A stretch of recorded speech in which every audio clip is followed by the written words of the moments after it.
Let's do a piecewise regression, also known as a spline, and we're going to do that in R.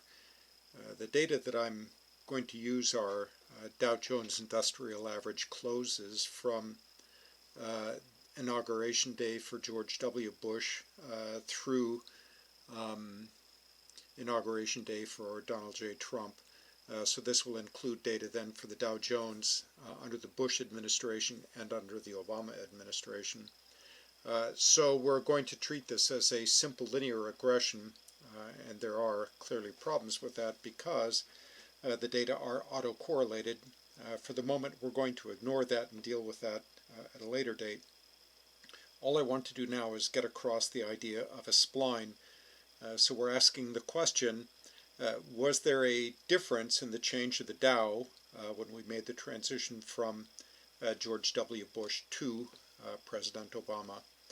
All right, so if you look at what I have here, I'll try and make this a little bit bigger. I've cleared the memory, and then I'm creating a new data set here called DJIA, read.csv, and then file.choose, header equals T, and this then loads up a data set from Excel, and that data set will be available on the web page for you to work with, as well as the entire data set for the Dow up through November 1st. So here you see the data. It's day, then the close of the Dow. So on day one of George W. Bush's presidency, the Dow closed at 10,578. And then I have here a column for president, and it's going to be Bush versus Obama. And then I have here an indicator node. So it's an indicator variable which has either a value of 0 or 1. If the value is 0, then we're talking about George W. Bush. And if the value is 1, then we're talking about President Obama. I'm scrolling through here. These are only the first 1, 2, 3, 4 columns. There are 2 additional columns here. And this is x minus, xk, and then x diff. And if you look over here on this side, let me increase the size of that for just a moment here. If you look at this side over here, here I have the regression model that I'm going to use. So it is a multiple regression. Notice what I've done. I have the intercept b sub 0, our estimate for beta 0, plus b1 times x, where x is going to be equal to day, plus b2 times a quantity here, which is x minus this dummy variable right here, xk.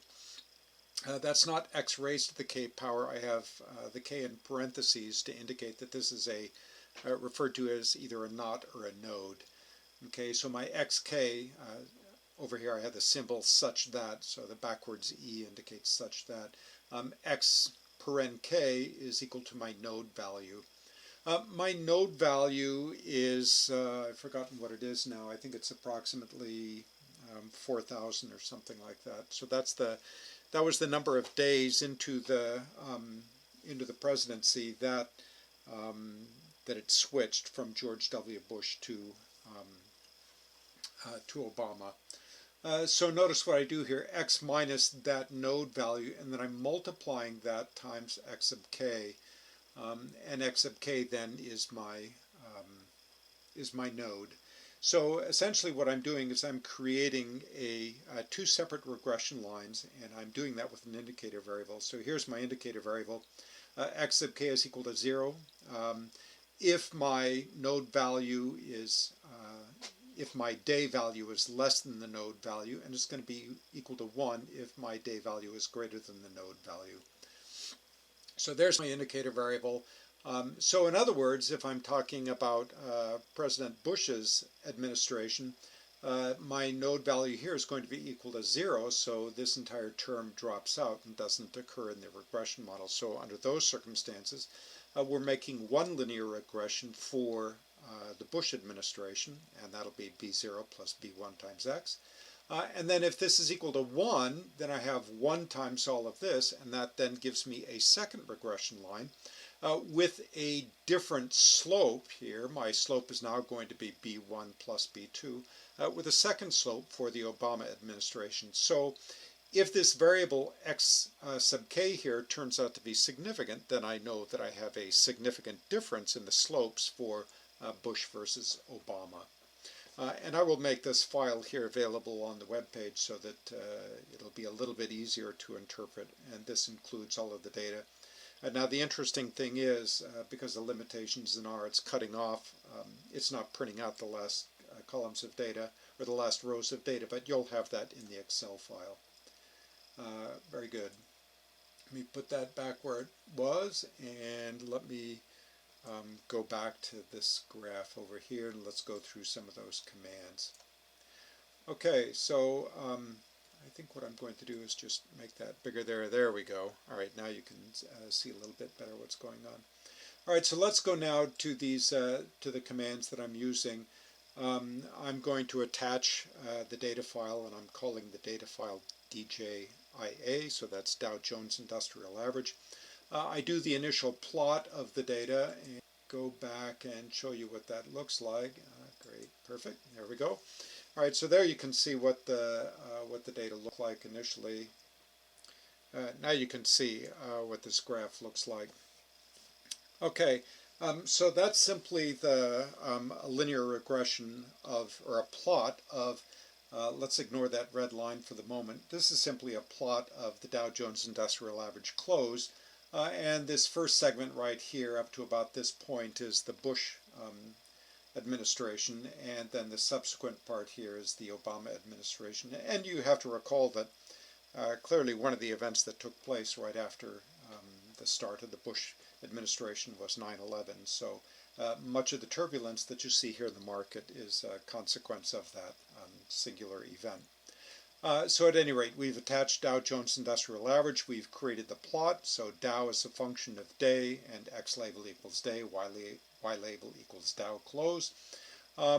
Great. And then I'm going to put that line through there, and I use that with the AB line command. So AB line paren LM, so linear model.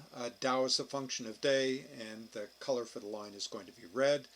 I then pull up the library for ggplot2, which you should have already installed that package in your version of R. And here I do the ggplot using the Dow Jones Industrial Average, and then the aesthetics, X equals day, Y equals Dow, and then plus geometric points. Here's where I correct that down here. So now I'm indicating that I want the color of the line to be red, and I'm asking for this linear model method equals linear model, and then fill with blue, and that then is going to give me the 95% confidence intervals around that point. So there is my plot there. Let's go back here. There is, if you could expand that, I suppose you would see those confidence intervals. But there's my plot, and now there we go. There's our 95% confidence intervals around that line. So you see that the CI for the line is actually very, very, very tight. Again, remember those confidence limits are for the line, not for the data points. And it's clear from this that the points themselves don't fit that line very well, but it's the sheer volume of the data points here that is driving the confidence in that particular line. All right, so let's look at this in a little better detail, and here you can see that something is going on, and what's going on is simply that there is a fundamental change in the behavior of this line here initially, right? Remember this red line here is now sort of following what the preponderance of the points are doing.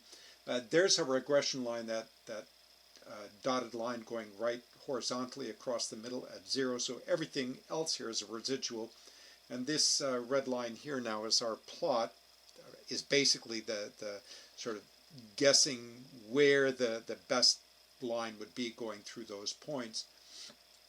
And we can go on. There's our QQ plot, and you can see right away that the fit is actually pretty good for the most part, but there's overperformance here at this end, and it's doing a little bit better here, but clearly it's not perfectly normal.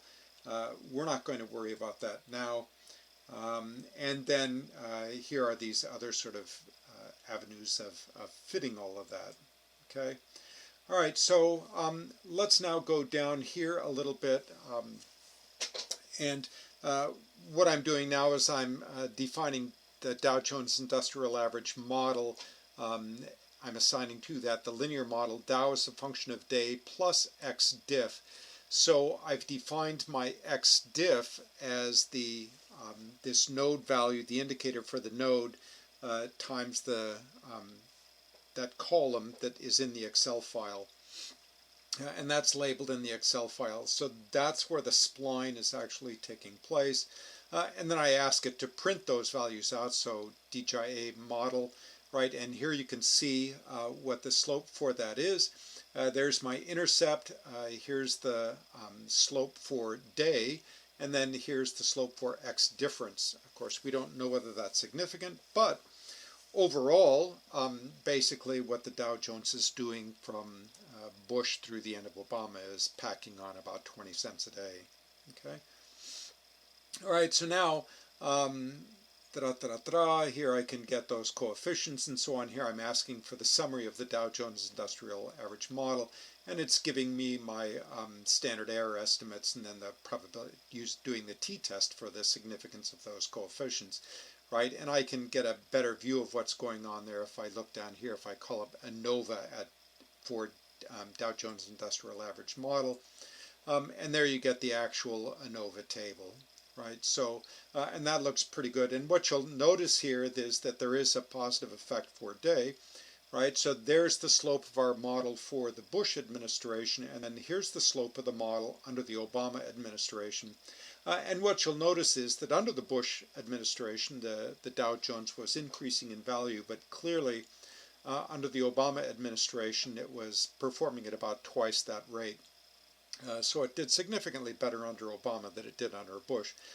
Remember that, of course, the driving factor behind the performance under Bush was the 9/11 events, right? So, but there it is, right? And both of these things are significant.